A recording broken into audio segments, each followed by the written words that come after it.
नमस्कार। आज क्वेश्चन देखते हैं। अदिश तथा सदिश राशियों को सुलझाइए। तो देखिए, अदिश राशियाँ, पहले अदिश राशि के बारे में डिस्कस करते हैं, फिर सदिश राशि के बारे में। ओके, अदिश राशियाँ।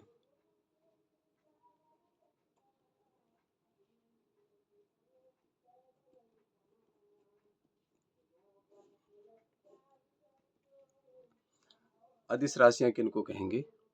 वे भौतिक राशियाँ जिनका केवल परिमाण बताने से ही अर्थ पूरा हो जाता है, अदिश राशियाँ कहलाती हैं। जैसे वजन बताना हुआ, लंबाई बताना हुआ, कितना मीटर लाना है तार? बोले 10 मीटर ले आओ, सफिशिएंट। उसमें दिशा बताने की क्या ज़रूरत?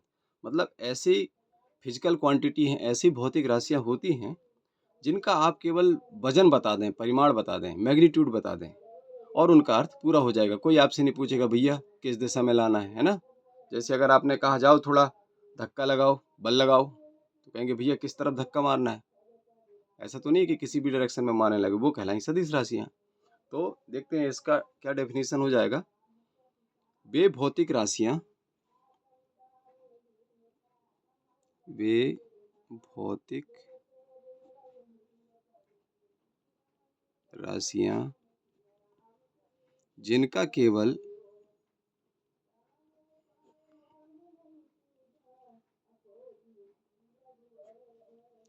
परिमाण बताने से ही परिमाण को बोलते हैं मैग्नीट्यूड, MAGNITUDE। अंग्रेजी भी जानते चलिए मैग्नीट्यूड किसको कहते हैं। वे भौतिक राशियाँ जिनका केवल परिमाण बताने से ही अर्थ पूरा हो जाता है।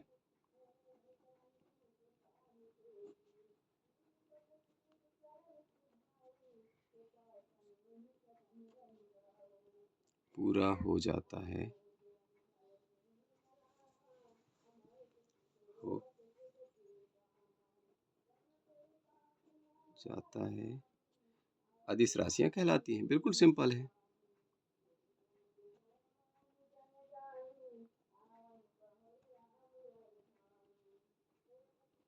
कहलाती हैं।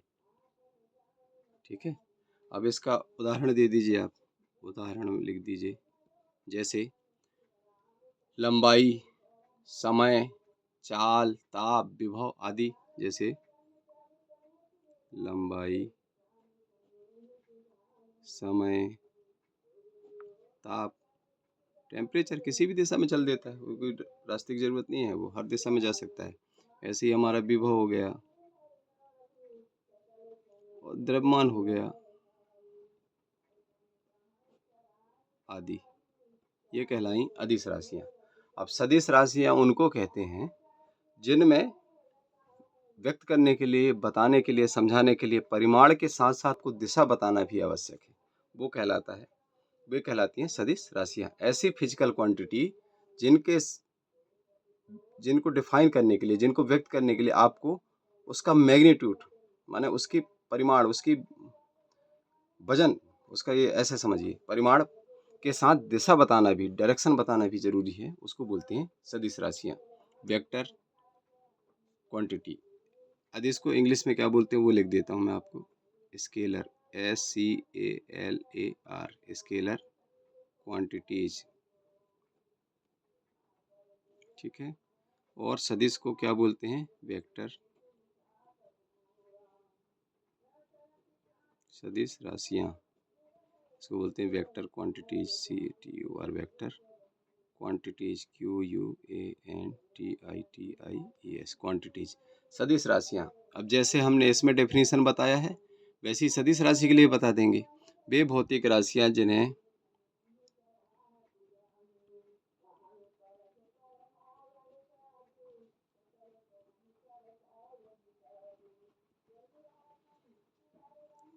व्यक्त करने के लिए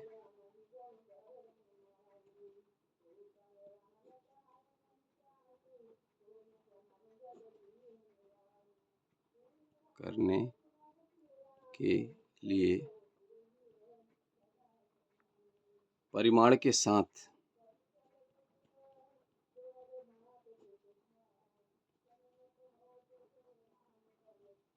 दिशा भी आवश्यक होता है। वे भौतिक राशियां जिन्हें व्यक्त करने के लिए परिमाण के साथ दिशा बताना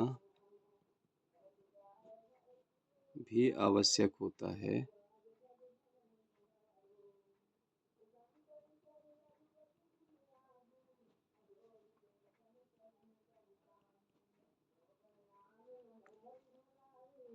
सदिश राशियां कहलाती हैं। सदिश राशियां कहलाती हैं। हो गया इसका डेफिनेशन। अब उदाहरण में आप लिख लीजिए, जैसे वेग, बल, त्वरण, बहुत सारे हैं। जैसे वेग, बल, त्वरण, विस्थापन, कम से कम 4-5 एग्जाम्पल तो दीजिए, है ना। जैसे वेग, बल, त्वरण, विस्थापन, बलाघूर्ण आदि।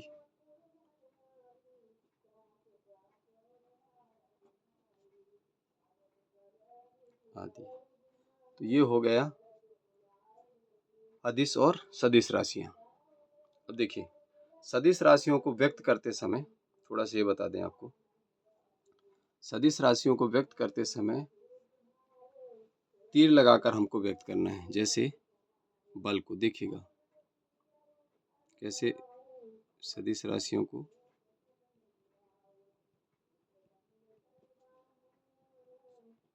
व्यक्त करते समय हम क्या करेंगे,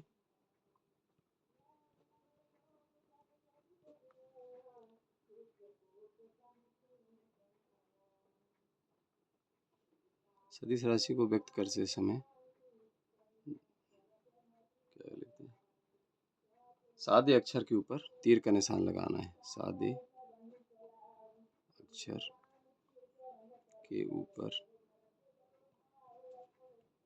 तीर का निशान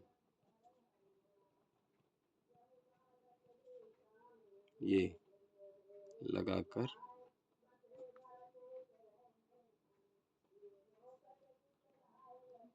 लिखते हैं या व्यक्त करते हैं,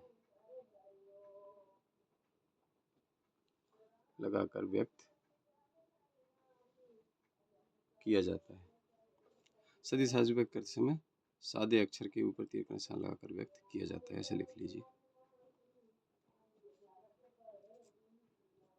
इसलिए बता दिया कि आपको ध्यान रहे। जैसे देखिए, हम बल का लिखेंगे ना, बल, फोर्स, क्या होता है बल, फोर्स, संकेत क्या हो गया, एफ। अब बल वेक्टर राशि है, इसलिए इसके ऊपर हम क्या लगा देंगे, तीर। ये हो गया बल के लिए। त्वरण देखिए, त्वरण ए, इसके ऊपर भी ये लगा दिया, ठीक है, ये बन जाएगा आपसे। उम्मीद है आपको ये अदिश राशि और सदिश राशि समझ में आ गई होगी, और इनके बीच का डिफरेंस वो हम अगले वीडियो में देखते हैं। ओके।